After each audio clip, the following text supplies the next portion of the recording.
Welcome to a new stitch of the month, and this month we're crocheting once again, and this time we're crocheting the Alpine stitch. There are two versions of the Alpine stitch.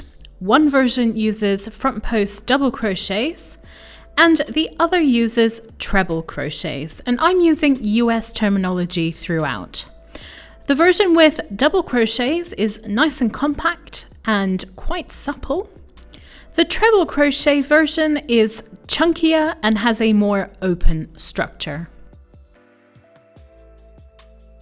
For the purposes of this demonstration, I'm going to chain 12 stitches for my foundation chain, and that includes one turning chain. And that will be plenty to show you how to work the Alpine stitch.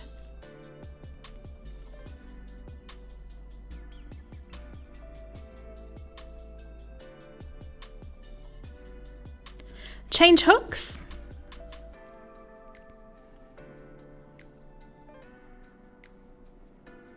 And then work a row of single crochets starting in the second chain from the hook.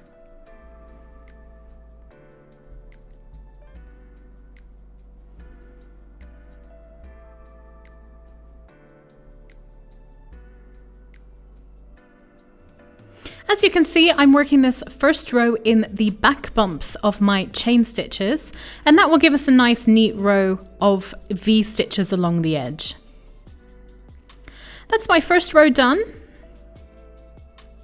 Then chain one to turn, and then work one row of double crochets.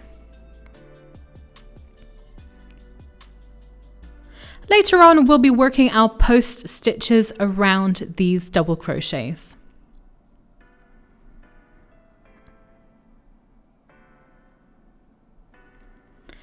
At the end of the row, chain one to turn, and then work a return row of single crochets. Note that the return row on the wrong side of your work is always a row of single crochets for this stitch. Chain one to turn, and we can now begin the first row of the 4-row repeat that makes up the Alpine stitch. We begin with a double crochet, and then the next stitch is a front post double crochet worked around the second double crochet from 2 rows below. Note that we need to slightly elongate our front post double crochets, and let me show you what I mean. So you yarn over, pass the hook from front to back around the post of the double crochet, pull up a loop, and then keep pulling it up to the height of your row. And then you finish it as a normal double crochet.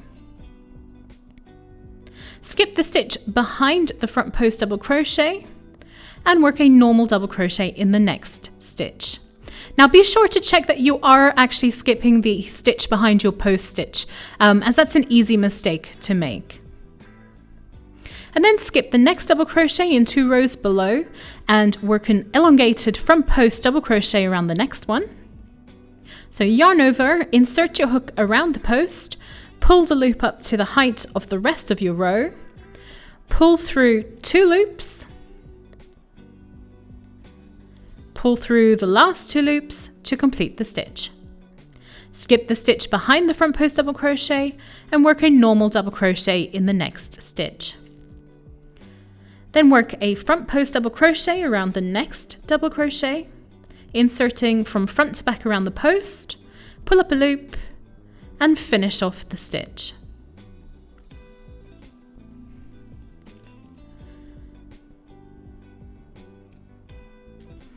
Then a normal double crochet,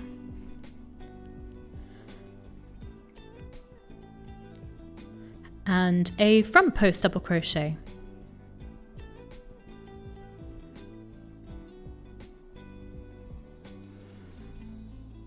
A normal double crochet,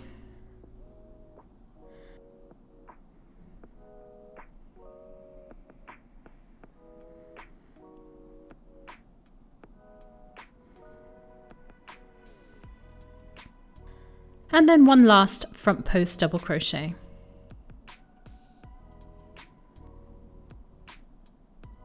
And finish the row with 1 double crochet in the last stitch.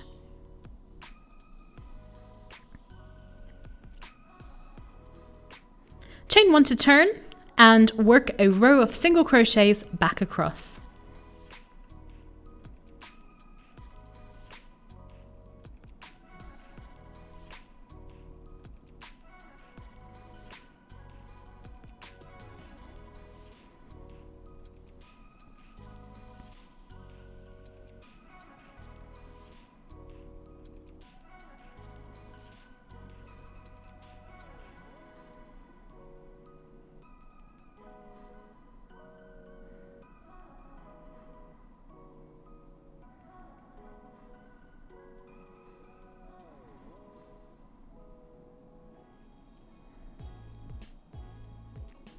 At the end, chain 1 to turn.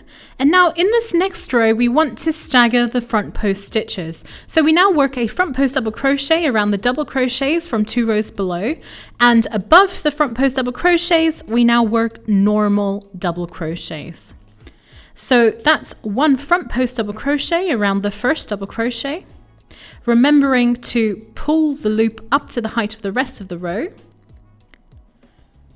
And then work 1 double crochet above the front post double crochet of 2 rows below.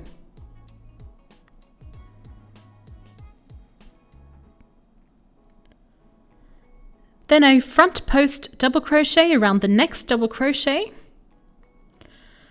pulling it up before finishing it off.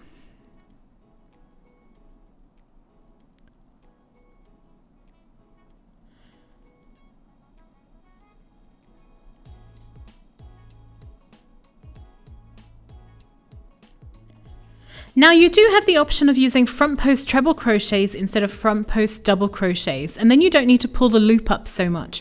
And instead of this V-like effect, you will get these longer treble posts. So for that option, yarn over twice, and then insert your hook from front to back as before.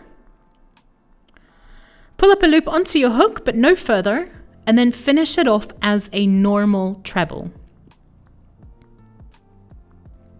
And here you can see you get more of a tall column than the swirl-like shape that you get with the double crochet. And that's the main difference between the 2 variations.